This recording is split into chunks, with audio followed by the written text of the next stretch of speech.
আলহামদুলিল্লাহ, এইটা আমার চীনা কবুতর। কবুতরটা এখন ল্যান্ড করতেছে।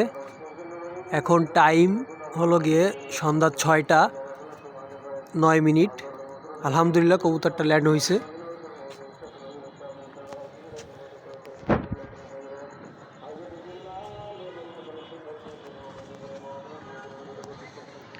এই যে মাত্র কবুতরটা ল্যান্ড করছে। এটা আমার চীনা কবুতর।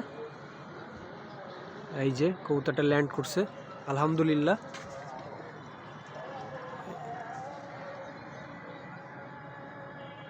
কবুতরটা আজকে সকাল 10টা একদম এক্স্যাক্ট 10টার সময় ছাড়া হয়েছে। আর এখন কবুতরটা ল্যান্ড করছে সন্ধ্যা 6টা 9 মিনিটে। কবুতরটা ল্যান্ড করছে। এটা আমার চীনা টেডি কবুতর।